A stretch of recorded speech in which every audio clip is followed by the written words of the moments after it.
Well, morning all. It's 8 o'clock in the morning on Wednesday, the 2nd of April, 2025. And I'm out here doing something a bit different.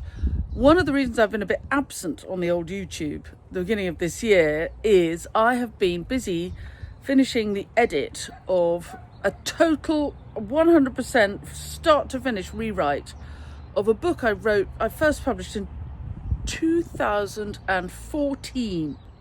2014, called The Flower Farmer's Year. And obviously it is 11 years later. The flower farming world has changed dramatically, and my experience has also increased dramatically. So I felt that it was time for a total relook at it. Anyway, I rewrote it, and then I edited it, and then I sent it off to the editor, and it came back with more edits, and then we did more editing and edited again. Anyway, all of that is now, I hope, more or less done. And I'm on the picture edit, and you would have thought, wouldn't you, that a person that runs lots of social media accounts, films weekly for YouTube, has a really nice website that's regularly updated, has a newsletter that goes out with lots of lovely images, you would have thought that that person would be really organized with their photographs that they take, and that they would have lots and lots of good photographs. Yeah, well, anyway, I've largely done the photo edit, and it's on its way slowly it needs to all be handed in by Friday. Fabrizio is painting the things that it's hard to photograph.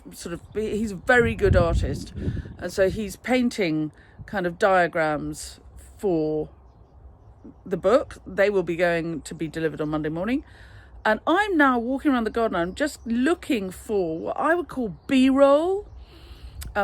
Alexandra Campbell, who has a lovely YouTube channel called the Middle-Sized Garden, do have a look. She introduced me to the concept of B-roll. B-roll is the sort of detail that makes a thing look.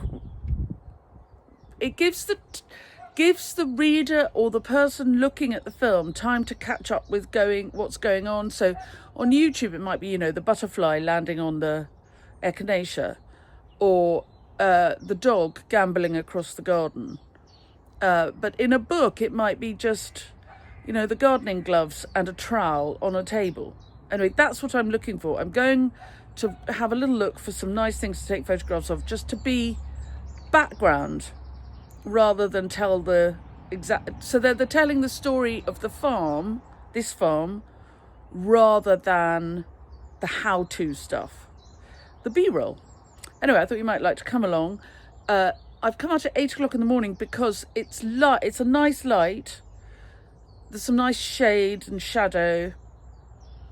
Half an hour ago it would have been a bit dark still. It's only April the 2nd. Anyway, I hope you're interested, and I'll talk to you through what I'm photographing and why. And if you're new to the channel, you're very welcome. Please do subscribe, press the bell icon, and we'll tell you when we've got more clips coming up. And if any of the tips and tricks I give you along the way are useful, you can always buy me a coffee, or better still, join my club.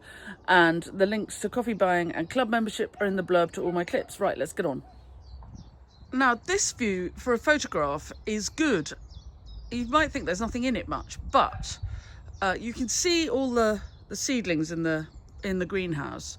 But this patch here means that there's room for some writing, so it might be a useful shot for the designer to use, and then they can put text here, and then this is just telling the story of the background here. So I'll take a picture of that.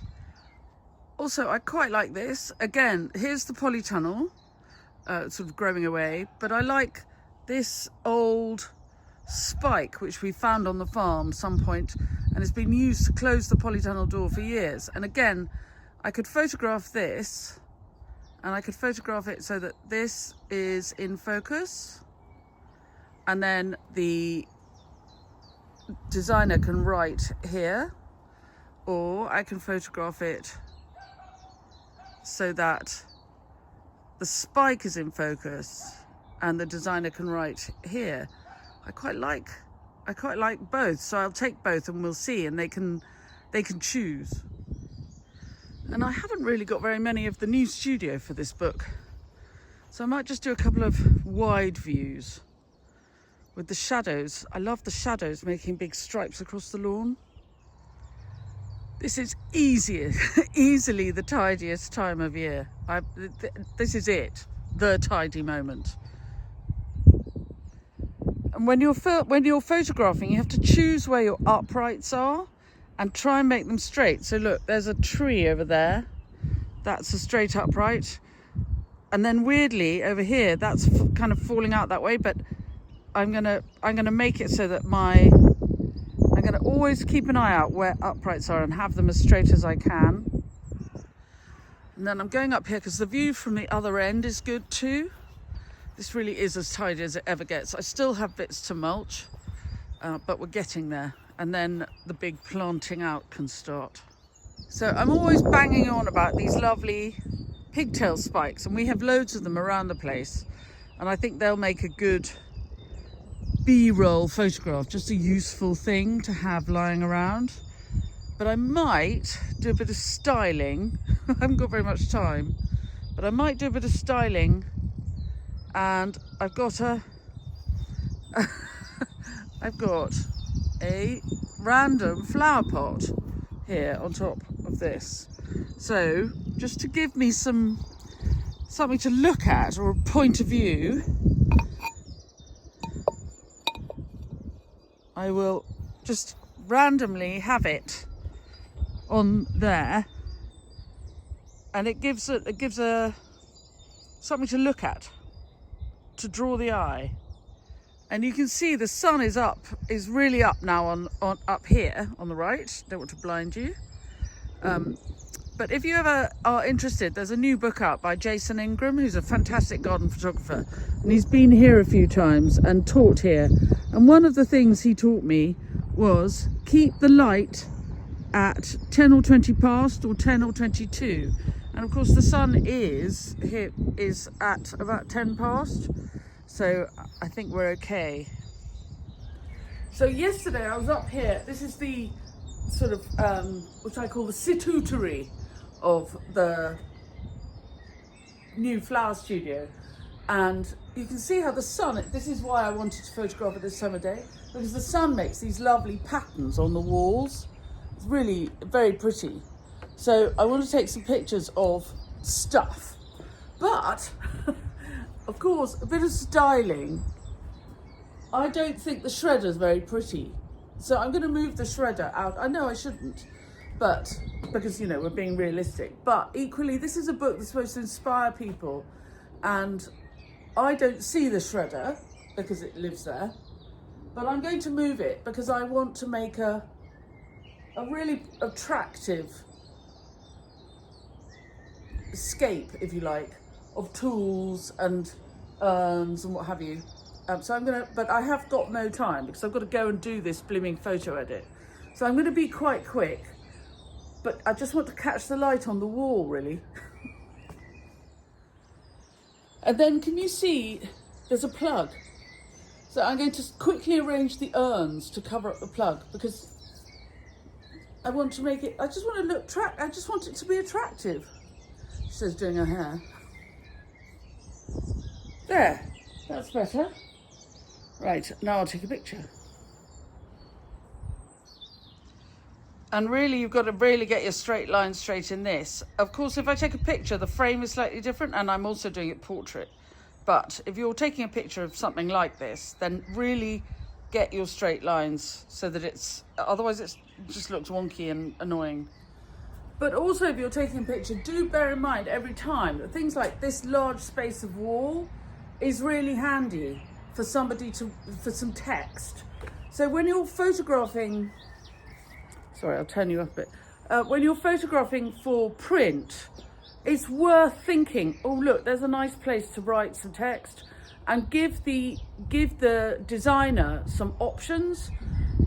The other thing that you want to give a bit extra around the edge so that they can cut it to fit the space.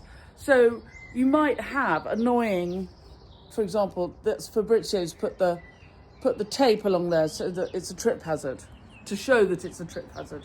He's always very concerned about health and safety. But that's not very pretty, that tape.